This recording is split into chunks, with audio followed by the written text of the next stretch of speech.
Muy buenos días a cada uno de ustedes. Bien, señores, este mes corresponde al curso de tormentas eléctricas. Esto teniendo en cuenta de que estos meses, ¿no?, se avecinan pues estas tormentas eléctricas, ¿no?, los meses de diciembre, enero, febrero, ¿no?, y parte del mes de marzo. Bien, vamos a dar inicio con este curso. Antes de ello vamos a ver los eventos suscitados por tormentas eléctricas. Fíjese, el año 2021, este año, el 18 de octubre, ¿qué sucedió? 2 turistas resultaron heridos con quemaduras por un rayo mientras visitaban el parque arqueológico de Sacsayhuamán. Afortunadamente el impacto fue indirecto. La mujer fue auxiliada tras ser sorprendida por el rayo cuando caminaba junto a su familia.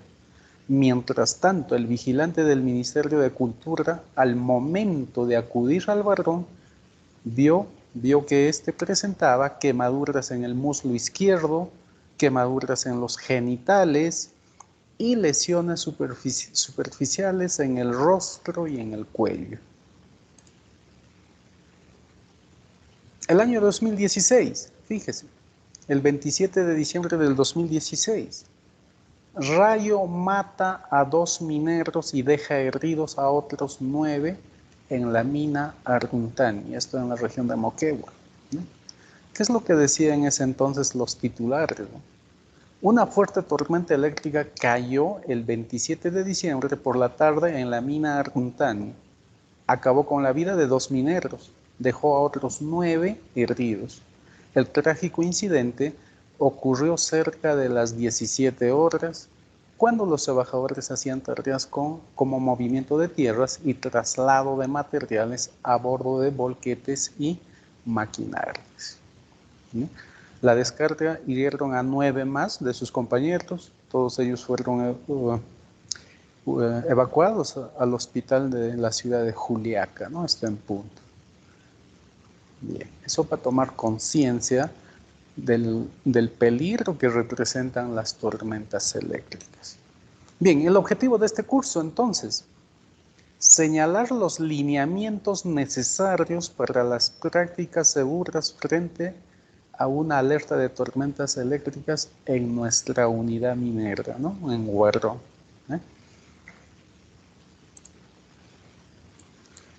Bien, en esta imagen estamos viendo las distintas clases de nubes.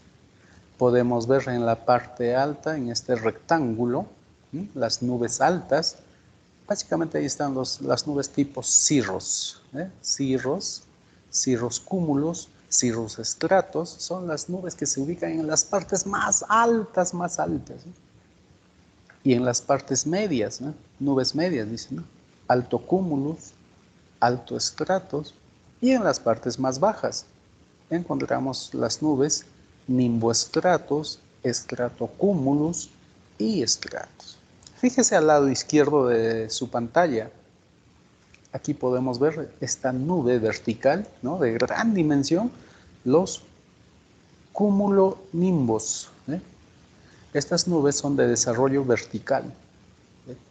Estas son las que generan las tormentas eléctricas, ¿no? Entonces, si podemos verlo desde un horizonte muy distante, estas nubes verticales en la parte superior tienden a formar una especie de así muy semejante al yunque de un herrero, ¿no? Alguna vez hemos visto, ¿sí? Tiene esa forma, muy semejante al yunque de los herreros. Y en la parte inferior, las nubes oscuras, grises, ¿no? Eso debido a que, como estas nubes son altamente densas, en el cual hay partículas de agua, ¿no?, también partículas de hielo, la luz del sol difícilmente atraviesa estas nubes verticales. Por eso que en la parte inferior las nubes son oscuras, plomos, grises. Y vuelvo a repetir, estas nubes de desarrollo vertical son las que nos van a provocar las tormentas eléctricas. Bien, entonces veamos ¿Qué son las tormentas eléctricas? Dice, una tormenta eléctrica es un fenómeno meteorológico como consecuencia de la liberación de electricidad de las nubes, caracterizado por la presencia de rayos, relámpagos y sus efectos sonoros en la atmósfera terrestre denominados truenos. Entonces, ¿qué es una tormenta eléctrica? Donde hay rayos, relámpagos y truenos. Y también están acompañados de lluvias, vientos, ¿no? Pero básicamente estos tres elementos, ¿no? Rayos, relámpagos y truenos. ¿Qué es un rayo entonces? El rayo es un fenómeno natural de descarga electrostática de gran intensidad que ocurre en la atmósfera, entre regiones cargadas eléctricamente y que pueden producir tanto en el interior de la nube o entre varias nubes o entre una nube y el suelo, ¿no? Entonces, básicamente el rayo es la descarga de la energía, ¿no? Una energía electrostática. Entonces, hay cálculos, ¿no? Cálculos que, bien estudiosos de estos fenómenos, ellos han calculado de que un rayo, por ejemplo, llega en longitudes de 5 kilómetros. Un rayo tiene un voltaje aproximadamente de 100 millones de voltios con 200.000 amperios. ¿Qué es un relámpago? El relámpago es el resplandor intenso e instantáneo que se produce en las nubes por una descarga eléctrica. ¿Ve? El resplandor, ¿no? Ese tipo de flash, esa luz intensa, ¿no? que alguna vez pues hemos experimentado, ¿no? ¿Qué es un trueno? Es la propagación de las ondas sonoras debido al calor producido por la descarga eléctrica que calienta el aire y lo expande bruscamente. Estas explosiones se realizan por cargas opuestas de electricidad, formándose dentro de las nubes y luego se descargan. La velocidad de sonido del trueno se propaga más lentamente que el rayo, a unos 300 metros por segundo. Por esta razón es que el trueno se oye después de desaparecer el rayo. Bien, todo ello nos indica de que, en primer lugar, si alguna vez nos exponemos a estas tormentas, lo primero que vamos a experimentar es que nos llega la luz, el relámpago, ¿no? Ese destello, ¿no? Esa luz intensa. Ese es el relámpago. Y a unos cuantos segundos, ¿no? Recién sentimos el sonido del trueno, ¿no? Entonces primero se da el relámpago y luego escuchamos el trueno, es el sonido, ¿no? El sonido fuerte. ¿Cómo se generan las tormentas eléctricas? Las corrientes de agua que hay en el interior de las nubes de tormenta hacen que las partículas de agua y hielo choquen entre sí. Bien, decía hace un momento que los estudiosos de estos fenómenos, ¿no? Ellos indican de que en estas nubes de desarrollo vertical, ¿no? Ahí se van a encontrar pues partículas de agua y partículas de hielo, ¿no? Ese contacto entre agua y hielo, en ese movimiento que van a estar en el desarrollo de estas nubes, estos son los que van a generar las cargas positivas, cargas negativas, ¿no? Iones, ¿no? Iones positivos, iones negativos.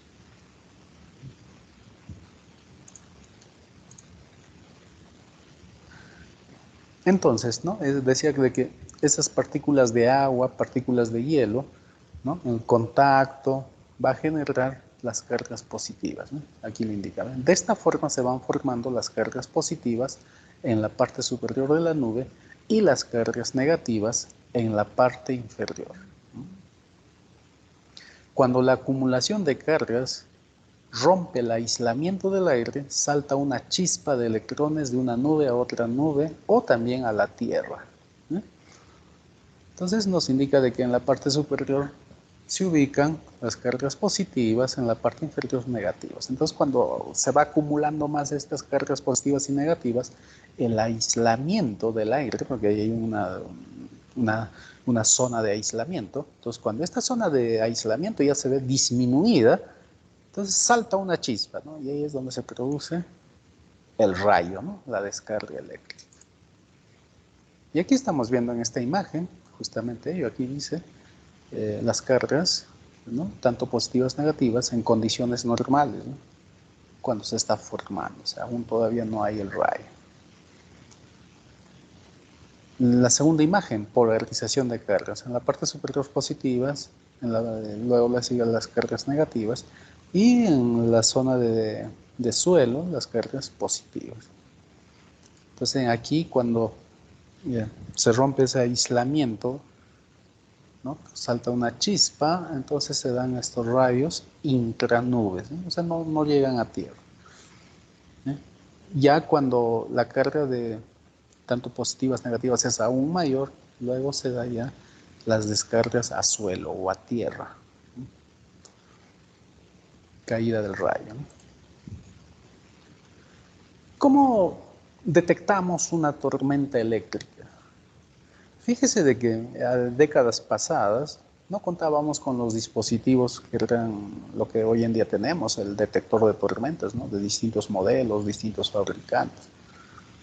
Entonces vamos a empezar de cómo se detectaba antes de ver los dispositivos. Entonces nos indica, el medio fundamental de detección de tormentas es la observación directa por parte del personal, en especial cuando realice trabajos a la intemperie. Entonces, el método, ¿no?, más fundamental es la observación directa por parte de nosotros. Nosotros mismos podemos detectar la formación de una tormenta eléctrica. Y veamos aquí algunos. ¿Cómo reconocemos, ¿no? Reconocimiento de una tormenta eléctrica. Existen condiciones atmosféricas que actúan como indicadores de una posible tormenta eléctrica. ¿Y cuáles son esos indicadores? Y aquí lo tenemos.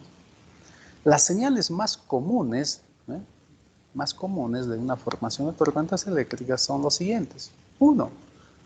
Nubes de desarrollo vertical de color gris, plomo y densas. Hace un momento ya lo mencionaba, y aquí vemos una imagen justamente, nubes verticales. Esto cuando vemos desde una distancia de muchos kilómetros, ¿no?, hacia el horizonte, formación de estas nubes verticales, ¿no? Y si estas nubes verticales estuviesen por encima de nosotros, de nuestra cabeza, pues difícilmente vamos a ver la formación vertical. Lo que vamos a ver encima de nuestras cabezas va a ser las nubes oscuras, grises, y ya lo decía, la color gris torna porque el sol, la luz del sol difícilmente puede atravesar toda esa columna vertical de nube, ¿no? En otras palabras, ¿no?, este color gris viene a ser la sombra de la misma nube, ¿no? Entonces, de ese modo podemos identificar, ¿no?, por el color de las nubes, el gris, plomo y densos. ¿Qué más? Llovizna permanente, presencia de granizos, presencia de corriente estática, cabello erizado, ¿no? Este es un efecto que pasa en nuestro cabello, ¿no? Cuando nuestro cabello se levanta, se para, ¿no?, erizado, es porque la atmósfera está cargada electrostáticamente. ¿Qué más? Otras señales, ¿no? Vientos fuertes y al primer sonido del trueno. Generalmente los primeros sonidos del trueno van a ser rayos intranubes, ¿no? O sea, partes altas, ¿no? Entonces,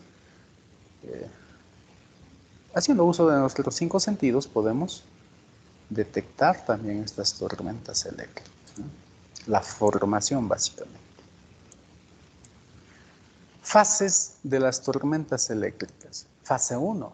Dice, previo a la primera descarga de rayo, la separación de carga puede ser detectada a nivel del suelo mediante dispositivos de medición de campo eléctrico, ¿no? Dispositivos de medición. Aquí ya nos está mencionando del uso de los detectores de tormentas eléctricas, ¿no? Entonces aquí vemos en esta imagen la fase 1, ¿no? En la actualidad, con los dispositivos, dice, ya podemos identificar a cuántos kilómetros está formándose una tormenta eléctrica.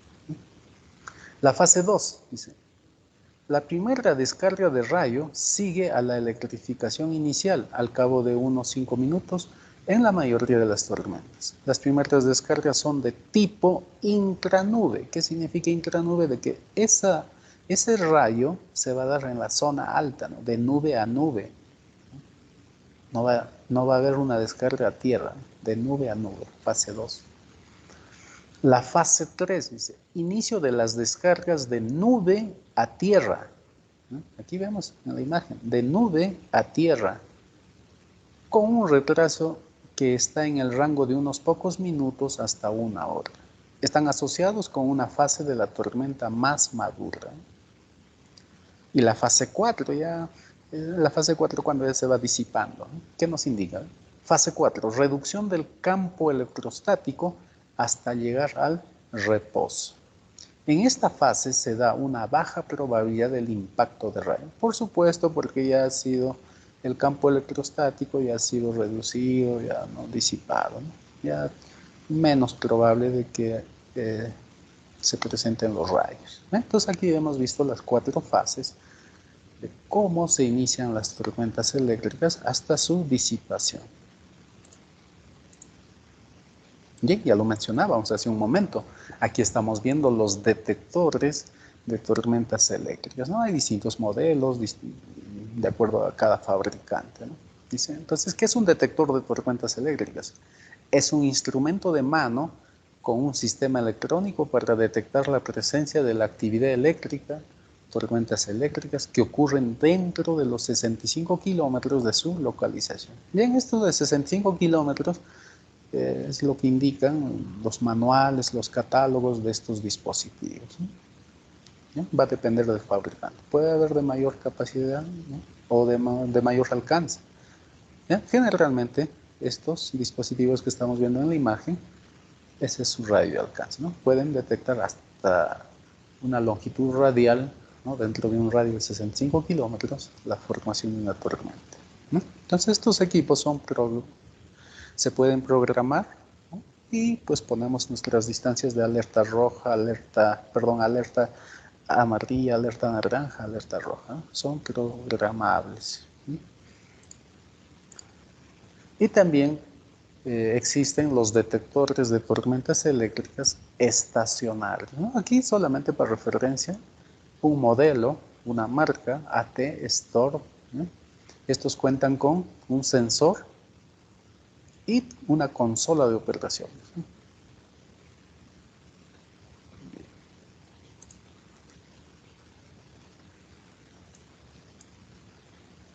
Detectores de tormentas eléctricas. En la actualidad existen principalmente 3 métodos distintos para la detección de tormentas, ¿no? Hay 3 métodos cómo detectamos estas tormentas eléctricas.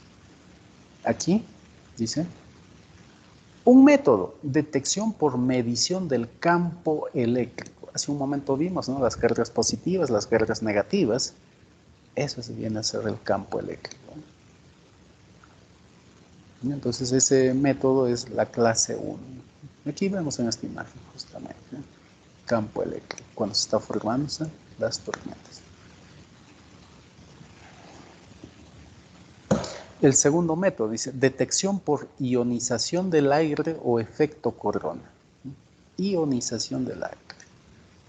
En esta clase 2 o este segundo método, básicamente detecta a cuántos kilómetros se está dando una tormenta intranube, de nube a nube.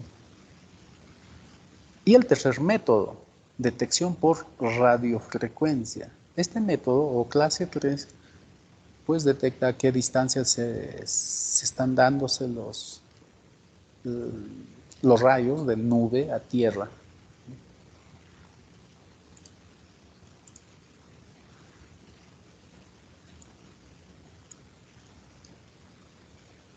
Bien, hace un momento indicábamos las clases, ¿no? Detección de tormentas eléctricas, según las clases, ¿no? La clase 1, ¿no? El método de clase 1. Son capaces de detectar la fase 1 de la tormenta antes de que se produzca el rayo. La detección se basa en la medición del campo eléctrico, ya lo mencionábamos. Entonces en la imagen vimos los distintos modelos de detectores de tormentas eléctricas manuales. Entonces esos dispositivos son capaces de detectar cuando se está formando, o sea, antes de que se dé el rayo. Entonces es importante, ¿no?, que nuestros dispositivos ahí estén calibrados y llevarlos, ¿no? En la clase 2, el método de clase 2, ¿no?, detectan la fase 2 y 3 de la tormenta. Las descargas de nube a nube están en el rango de la muy alta frecuencia, típicamente de 100 MHz, ¿no? Entonces lo que decíamos, ¿no?, detecta los rayos que se están dándose de nube a nube, ¿no? Y también la clase 3 cuando hay descarga a tierra. Y la clase 3 detecta, dice, la fase 3 de la tormenta, las descargas nube a tierra. ¿A cuántos kilómetros se da una descarga? Producen una radiación significativa, están en el rango de la baja frecuencia, de 10 a 500 kHz. Entonces, dispositivos muy sofisticados que mediante ¿no?, esas cargas eléctricas, la radiación, pueden detectar a cuántos kilómetros están formándose o se están suscitándose estas tormentas eléctricas.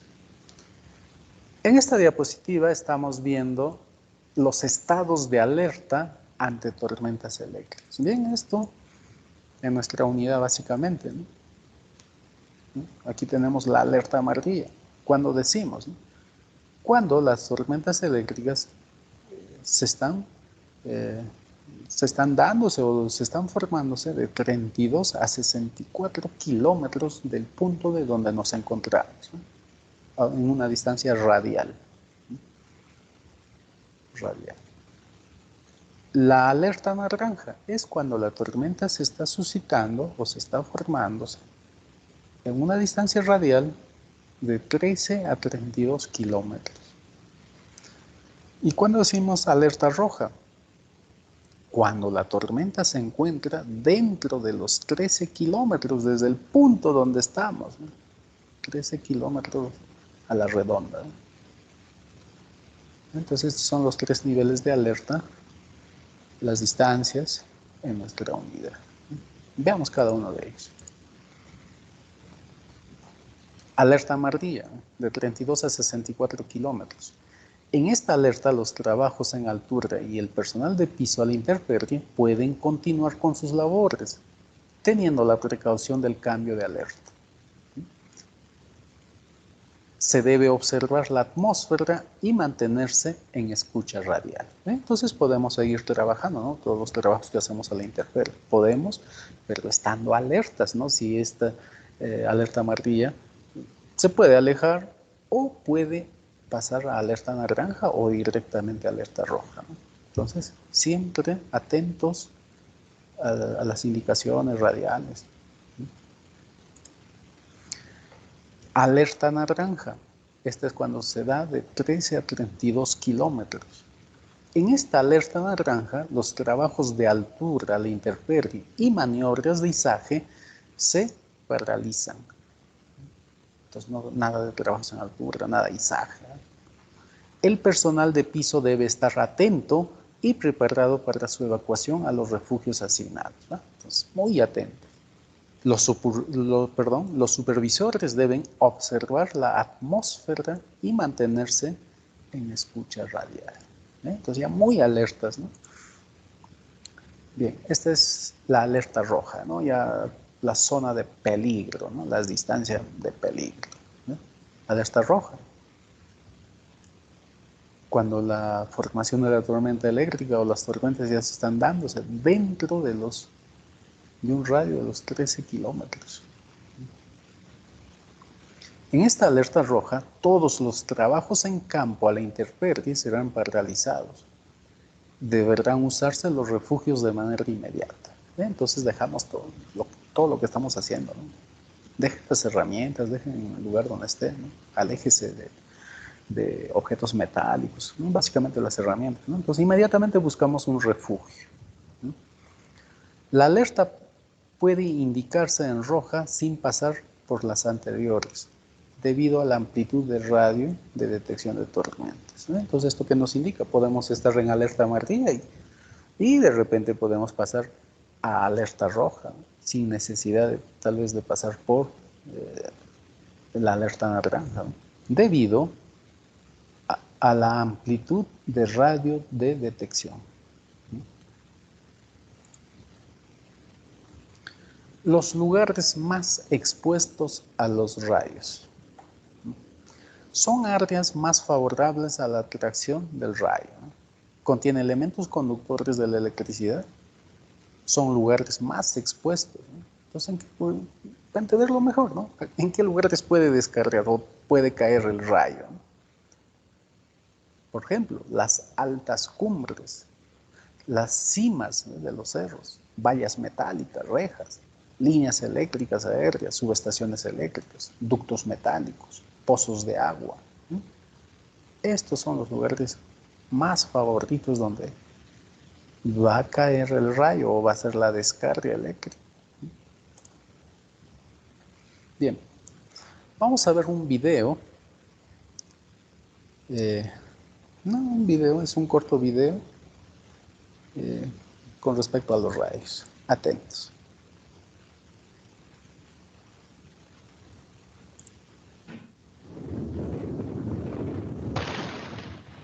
El familiar sonido de los truenos.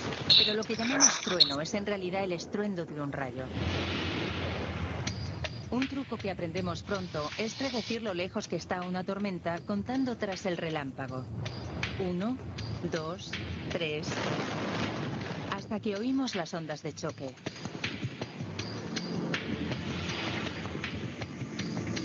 Vemos los rayos antes de oírlos porque la luz viaja mucho más rápido que el sonido.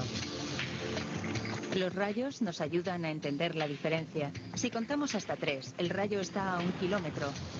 Si llegamos hasta 5, la distancia entre el rayo y nosotros es 1,5 kilómetros aproximadamente. ¿Por qué hacen los rayos tanto ruido?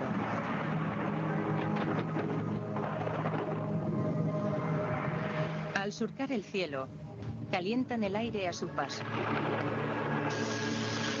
Esto hace que el aire se expanda a velocidad supersónica, enviando ondas de choque a través del aire que estallan con un estruendo.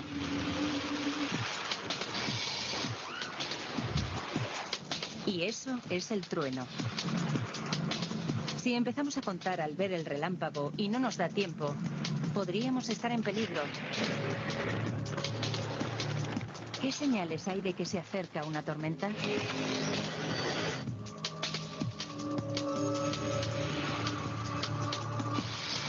Los cúmulos de nubes son la mejor pista de la naturaleza de que podría avecinarse una tormenta.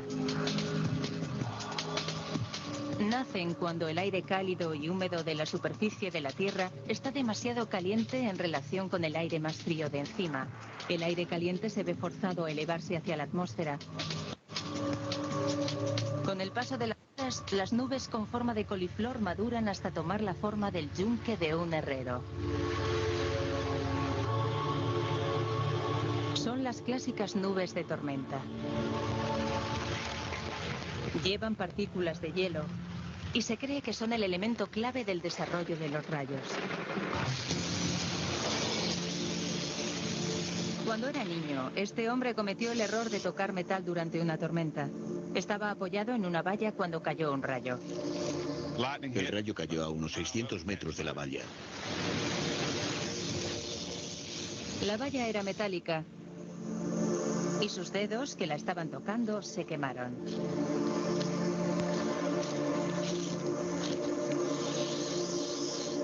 Tenía las puntas de estos 3 dedos como si las hubiera puesto en una estufa. Estaban ardiendo.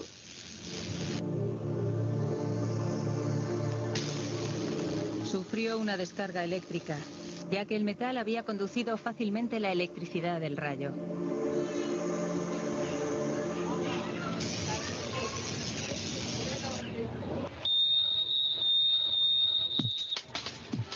Las piscinas también están en la lista de favoritos de los rayos.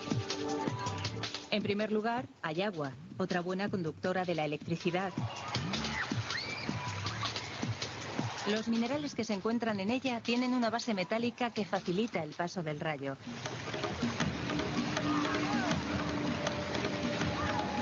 Y Y por si no fuera suficiente, el fondo de las piscinas suele estar reforzado con barras de metal. Por supuesto, nuestros cuerpos también están formados principalmente por agua y minerales. Si no hacemos caso y seguimos nadando durante una tormenta, podríamos pasarlo mal. Si cae un rayo cerca, puede que no lo contemos. Una persona moviéndose en el agua, con la cabeza fuera, es para el rayo como para un tiburón, una presa fácil. No se sabe si alguien ha sobrevivido alguna vez a un impacto directo. Y los rayos no suelen llevarse a sus víctimas de una en una. Si alcanzan una piscina, todos corren peligro. Electrifica el agua, que después propagará su carga mortal en todas las direcciones, llevándose a quien encuentre a su paso.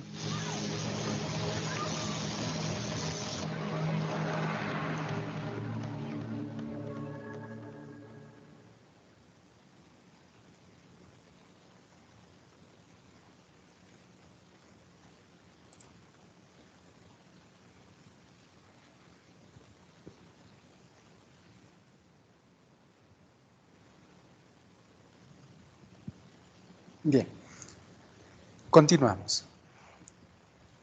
Veamos el procedimiento de respuesta a emergencia en caso de tormentas eléctricas. ¿Qué es lo que debemos de hacer? ¿Cómo procedemos? ¿Cuáles son los pasos? Si nos vemos sorprendidos con una tormenta eléctrica, uno, no correr durante la tormenta y menos con la ropa mojada. Entonces, ¿qué pasa cuando corremos? Al correr generamos vacíos y esos vacíos pues pueden atraer el rayo. Entonces, evitar correr. Dos, estar atento a las comunicaciones radiales de sirenas, circulinas, banderas, silbatos, teléfonos. 3. Retirarse de todo lugar alto, cumbres, cimas, lomas, etc. Vallas metálicas. Alejarse de objetos y elementos metálicos, aquí lo indica, ¿no? Las vallas metálicas. En el video lo indicaba, ¿no? De que una persona tocó una valla metálica y el rayo se dio a unos kilómetros, pero llegó la energía, ¿no? Y le quemó los dedos. Entonces nos alejamos de toda valla metálica, alambradas, tuberías, líneas telefónicas e instalaciones eléctricas. 5. Alejarse de árboles, lagos, represas, espesadores, áreas de relave. ¿Qué tienen en común las represas, espesadores, áreas y relaves? Es que tienen un espejo de agua, ¿no? Y ya en el video lo explicaba de que las fuentes de agua pues también atraen los rayos. 6. Apagar teléfonos y aparatos eléctricos, cuyas radiaciones electromagnéticas pueden atraer el rayo. ¿Qué más hacemos en el procedimiento? Buscar un refugio. Refugio pueden ser las depresiones de terrenos, quebradas, hondonadas, dentro de instalaciones que cuenten con pararrayos, ¿no? Oficinas, talleres, ¿no? También los vehículos son refugios mineros, son considerados refugios ante tormentas eléctricas, ¿no? Pero siempre y cuando que las ventanas y las puertas deben estar bien cerradas. Entonces ya dentro del vehículo apagamos nuestros celulares, apagamos el radio. En la zona industrial los equipos pueden seguir operando con las ventanas cerradas, ¿no? Los equipos, básicamente los equipos de línea amarilla, que pues bien en sus especificaciones técnicas estas vienen con un sistema de protección. Sigamos viendo refugios en caso de tormentas eléctricas, ¿no? Las camionetas Custer que cuenten con el techo metálico, ya lo decíamos, vehículos. Dentro de oficinas que cuenten con instalaciones de pararrayos, pabellones, talleres. Equipos de línea amarilla que cuenten con las jaulas ROPS. Refugio en caso de tormentas eléctricas en los vehículos. ¿Cómo utilizamos los vehículos? Ingresar a la cabina del vehículo antes de que llegue la tormenta. Nadie debe bajarse del vehículo hasta que termine la tormenta. Cierre bien las puertas y ventanas. En caso necesario, utilice una radio portátil. Solo si es necesario utilizar, ¿no? Ahí, solo si fuese necesario, utilice usted la radio. De no ser así, apague la radio. No estacionarse debajo de cables eléctricos. Evitar estacionarse en lugares altos. De ser posible, hacerlo en áreas bajas. En caso un rayo toque un vehículo, deberá permanecer en la cabina. De ser posible, evite el contacto con partes metálicas. Entonces, no tocar la zona de la puerta, ¿no? De evitar contacto metálico. ¿Qué es un pararrayos?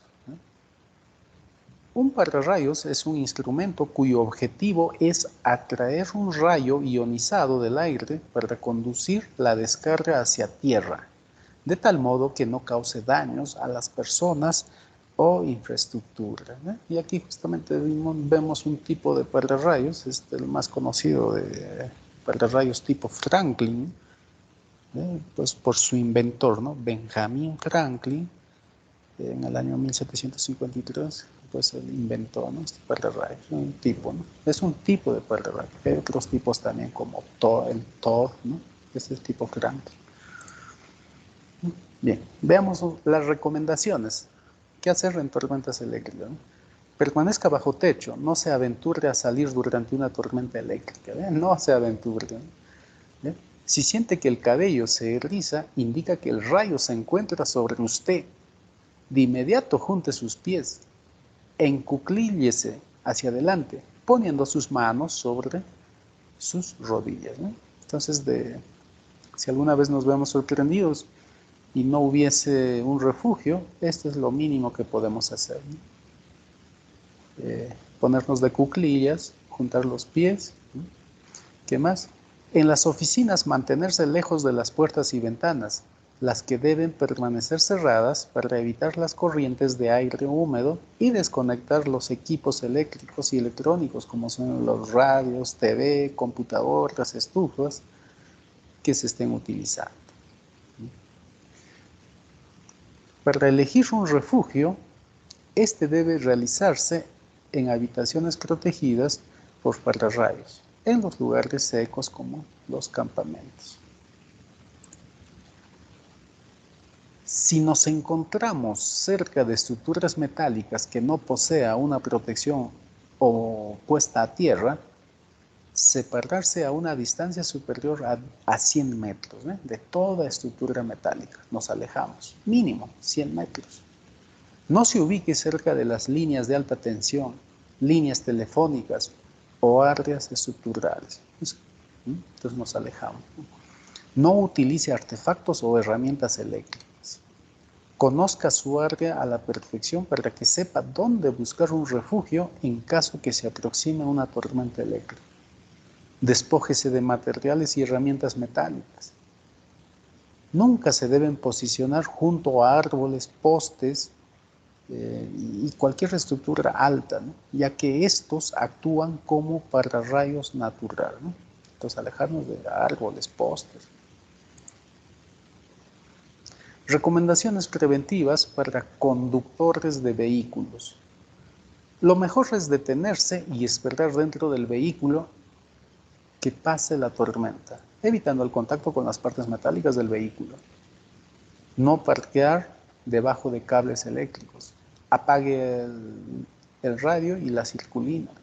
Cerrar bien las puertas y ventanas. Nadie debe bajarse del vehículo hasta que la tormenta haya terminado.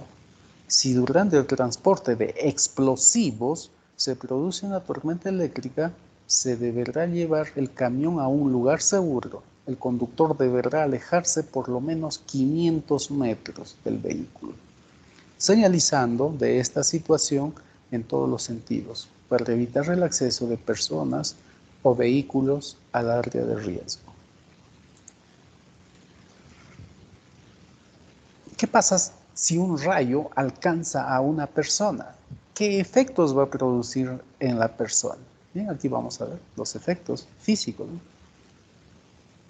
Quemaduras en la piel, rotura de los tímpanos, lesiones en la retina, quemadura de las retinas, caída al suelo por onda expansiva, lesiones pulmonares, lesiones óseas, estrés postraumático, muerte por paro cardíaco, ¿no? El corazón deja de latir, de bombear la sangre, y muerte por paro cardíaco. O también muerte por paro respiratorio, los pulmones dejan de funcionar. Y también puede haber muerte por lesiones cerebrales, ¿no? Entonces, básicamente, si un rayo impacta directamente sobre una persona, pues tiene una probabilidad mínima de que pueda sobrevivir, ¿no? Entonces, básicamente, el mayor riesgo, muerte por paro cardíaco, respiratorio, lesiones cerebrales. Las personas que han sobrevivido a los rayos, pues es que estos rayos pues no los ha impactado directamente. Como veíamos al inicio de este curso, en Sacsayhuamán, ¿no? Dos turistas pues fueron víctimas de un rayo indirecto. Bien, conclusiones. Las tormentas eléctricas son muy comunes y afectan a un gran número de personas cada año. En minería se trabaja a grandes alturas y estamos expuestos a este tipo de fenómenos atmosféricos. Bien, señores, entonces no bajar las guardias en estos meses donde hay bastante presencia de tormentas eléctricas.